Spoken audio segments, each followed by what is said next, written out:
O negócio é o seguinte, eu sou um grande fã de Dragon Ball. Assim como muitas pessoas, eu conheci a obra quando ainda era criança, assistindo pela TV. E conforme o tempo foi passando, Dragon Ball sempre permeou a minha vida. Eu sempre adorei jogar os jogos, ver as continuações do anime, ver os filmes e, claro, todo sábado eu tento despertar o meu Ki pra voar, fazendo passo a passo tudo que o Gohan ensinou pra Videl. E até hoje, eu nunca consegui.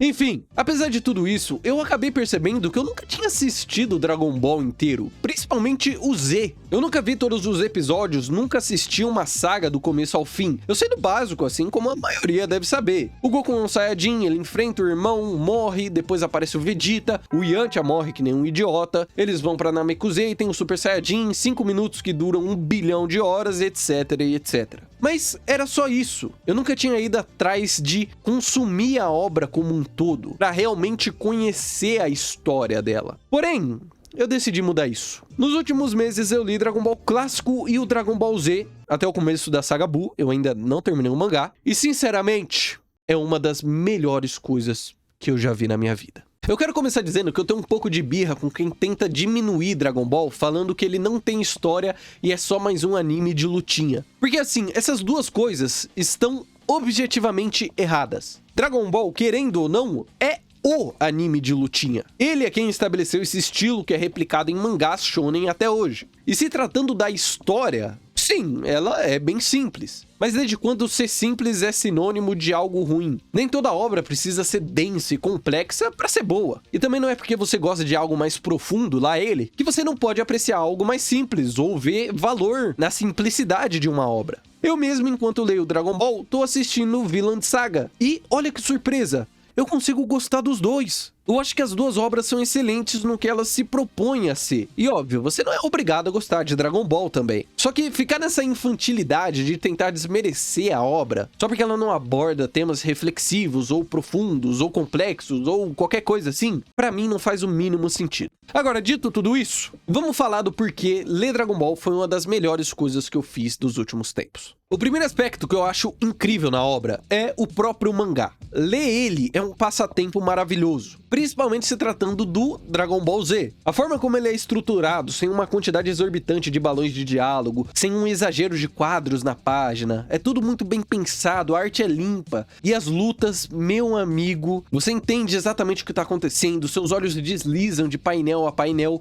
e quando você menos espera, o capítulo já acabou e você tá querendo ver mais. É genuinamente uma experiência maravilhosa ler Dragon Ball. O Toriyama era realmente um gênio nesse quesito. E apesar do foco desse vídeo ser o Z, o clássico também vale a pena ser lido. Ele inicialmente tem uma abordagem bem diferente. É mais uma aventurinha bem humorada e, às vezes, meio problemática pra hoje em dia, mas apesar disso é muito bom. Em questão de lutas, o clássico tem 3 das minhas favoritas de Dragon Ball inteiro, tipo, contando o Z, clássico e sei lá, talvez até o Super quando eu chegar lá, que são Goku vs Ten Shinhan, Goku vs Piccolo Daimao, que talvez seja a minha favorita, principalmente pela forma como o Toriyama desenha ela, é simplesmente uma aula. Foi por conta dessa luta aí, inclusive, que eu fiz o segundo vídeo mais visto aqui do canal, onde eu tento elaborar o porquê das lutas de One Piece não me cativarem muito. Vale a pena ver, tá? Esse vídeo ficou bem bacana. E pra finalizar, eu também gosto muito da luta do Goku versus o Piccolo Jr., que fecha ali o clássico com chave de ouro.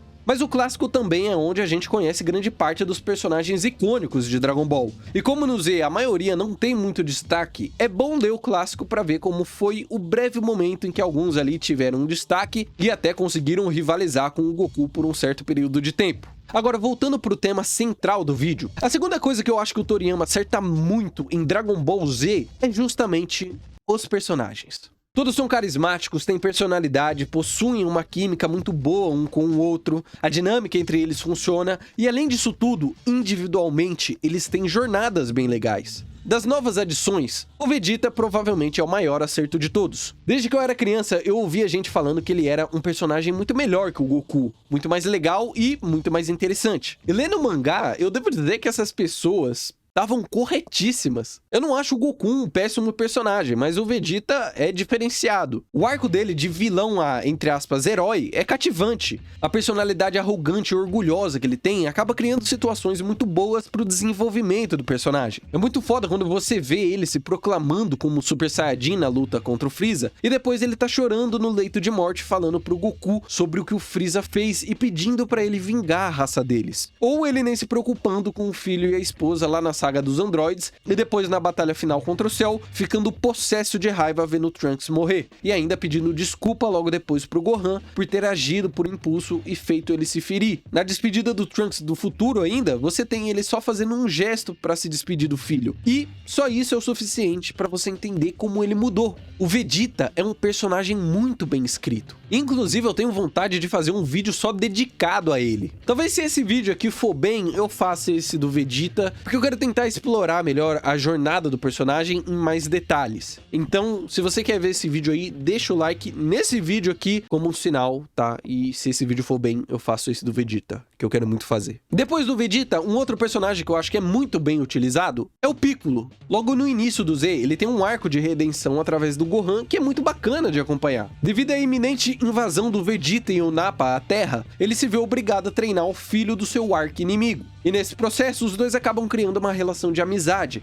algo que o Piccolo provavelmente nunca imaginou que teria na vida, e que acaba mudando totalmente a sua visão de mundo. Enquanto ele ensina o Gohan a ser um guerreiro, o Gohan indiretamente ensina ele a ser mais humano. E no final, esse laço com a criança faz com que ele se sacrifique por ela. E a partir desse momento, ele nunca mais age como um vilão. Além disso, a gente não pode esquecer que o Piccolo farma a aura de café da manhã. Tipo, ele não precisava fazer tudo isso, mas ele faz porque ele sabe que ele é o cara, mano. Ele sabe que ele é foda, tá ligado? O Piccolo é definitivamente um dos melhores personagens. Agora, outro personagem também que vem do clássico e que acaba tendo um destaque que a maioria meio que não percebe e subestima é o Kuririn. Apesar dele ser mais fraco que todo mundo, muitas vezes ele é muito valioso pra história usando a cabeça. Por exemplo, ele é quem descobre sobre Namekusei e dá a ideia de ir até o planeta pra usar as esferas de lá pra ressuscitar todo mundo que morreu na invasão dos Saiyajins. Além de ser ele também quem dá a ideia de usar a nave dos alienígenas para ir até o planeta natal do Piccolo. Eu acho muito interessante essa forma do Akira Toriyama utilizar o personagem, compensando a sua falta de força com inteligência. E até mesmo nas batalhas, ele sabe muito bem utilizar os seus recursos, que não é, né, só força bruta como a maioria dos outros.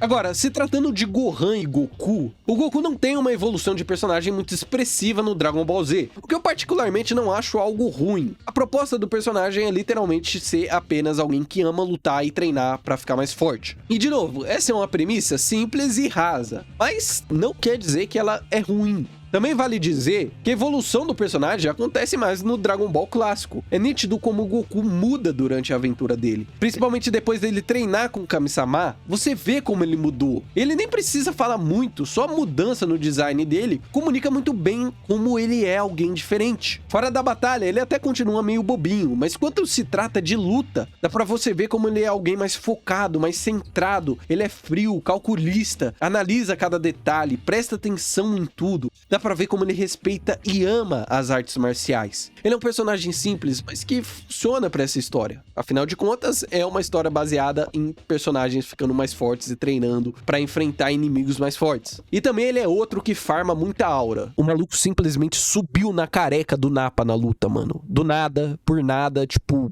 Ele só subiu, mano. Isso é muito foda. O Gohan, assim como o Vegeta, tem também um arco muito foda até a saga Cell. Diferente do seu pai, que lutava desde pequeno porque o avô o ensinou e porque ele gostava, o Gohan começa a lutar porque não tinha outra opção. Do momento que o Raditz chega na Terra até o Cell ser derrotado, ele não treina ou luta porque é algo que ele genuinamente gosta de fazer. É mais pela necessidade de ter sempre alguém ameaçando ele, a Terra ou seus amigos. Só que o interessante é que existe uma pequena ironia nisso tudo. O Gohan não gosta muito de lutar, mas ao mesmo tempo, ele é o personagem com maior potencial de força. Essa questão se expressa muito bem no final da luta contra o Cell. Ele é a única salvação da Terra, a única pessoa até então que poderia superar o vilão e conseguir derrotá-lo. Porém, ele não quer batalhar, ele não tem a mesma vontade de enfrentar alguém forte como o seu pai tem. Só que no final, com o discurso do Android 16 e vendo todos os seus amigos tomando porrada de Cell Jr., ele consegue acessar sua raiva, se tornando no Super Saiyajin 2.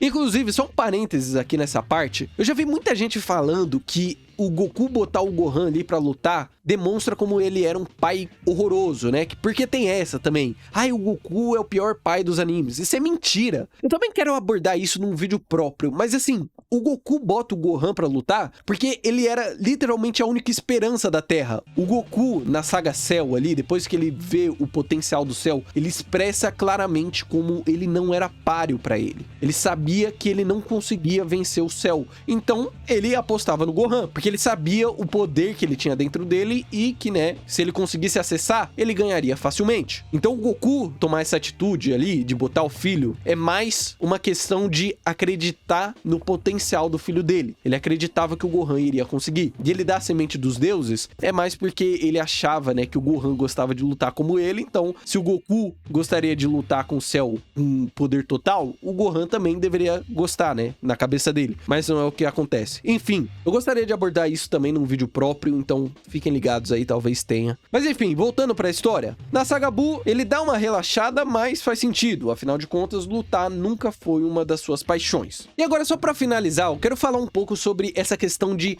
Dragon Ball não tem história. O que é uma balela tremenda, né? Como eu disse antes, Dragon Ball é uma história simples. Mas mesmo assim, a trama é bem legal. Se a gente pega a saga dos Saiyajins até a saga do Freeza, por exemplo. Olha como a premissa é bacana. O Raditz chega na Terra para cobrar o Goku do seu papel como Saiyajin, que era de dominar o planeta. Ele é derrotado pelo Piccolo do Goku e antes de morrer diz que mais 2 Saiyajins muito mais fortes do que ele estão em direção à Terra. Depois de um ano, esses Saiyajins chegam, matam um monte de gente, mas no final também acabam sendo derrotados. O Piccolo foi um dos que morreram na mão dos Saiyajins, o que consequentemente fez com que o Kami-sama morresse e as esferas do Dragão da Terra sumissem. Isso faz com que os nossos heróis tenham que ir para o planeta Namekusei para usarem as esferas do dragão de lá para reviver todo mundo. Essa é a base da saga Freeza, os personagens em busca das esferas do dragão. O que é meio que a base de Dragon Ball como um todo, né? Uma aventura atrás das esferas do dragão, só que dessa vez com um nível de poder muito maior. Ao invés de ter, sei lá, o tal Pai Pai como adversário, a gente tem um imperador galáctico racista, que inclusive também é o melhor vilão de Dragon Ball inteiro. Quem discorda tá errado. A coisa muda um pouco na saga dos androides e o Cell, que inclusive talvez seja a minha saga favorita, hein? Ela aborda uma questão ali de viagem no tempo, futuro pós-apocalíptico, que eu particularmente gosto muito. E também eu acho do caralho como ela começa quebrando tudo que foi estabelecido há poucos capítulos atrás. Tipo,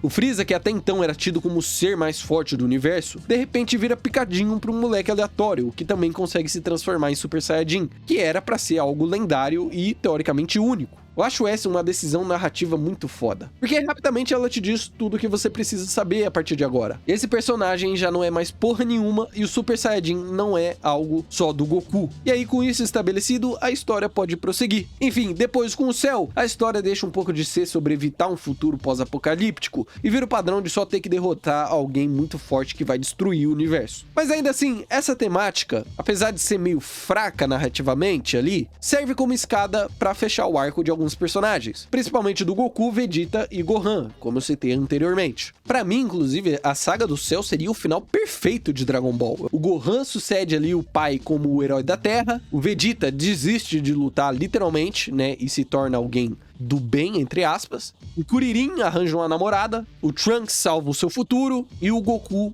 morre e não consegue voltar, né? Final perfeito. Pra mim seria perfeito. E eu também queria fazer um vídeo falando sobre isso. Como Dragon Ball deveria ter acabado na saga do Cell. Galera, por favor, dá um like nesse vídeo aqui porque eu tenho muito vídeo de Dragon Ball que eu quero fazer, mano. Enfim, o resumo da ópera é: a trama de Dragon Ball é simples. Primeiro eles vão atrás das esferas do dragão, depois eles tentam evitar um futuro paia e no final eles têm que derrotar um chiclete rosa do mal que quer destruir tudo. Não é algo complexo, mas funciona. É divertido, os conceitos são legais. Tipo, a transformação dos caras é ficar loiro, mano. E isso é extremamente legal e icônico, tá ligado? Então assim, assista ou leia Dragon Ball com a cabeça aberta, vai pra se divertir. Aproveita a maluquice, não fica ali se debatendo. Ai, porque o sistema de poder não é elaborado. Ai, porque os personagens, não sei, pipipi, popopó, malandro, deixa de ser chato, cara. E se por um acaso você ler ou assistir e realmente ver que não é pra você, que você não gosta, tá tudo certo. Todo mundo tem o direito de estar errado, beleza? Você só não pode ser alguém insuportável. E é isso, obrigado por terem visto esse vídeo. Considerem se tornar membro aqui do canal para vocês terem acesso a mais conteúdos 100% exclusivos. Deixem um like, um comentário com a sua opinião. Se inscrevam no canal e bebam água porque é importante, tá bom? Tamo junto.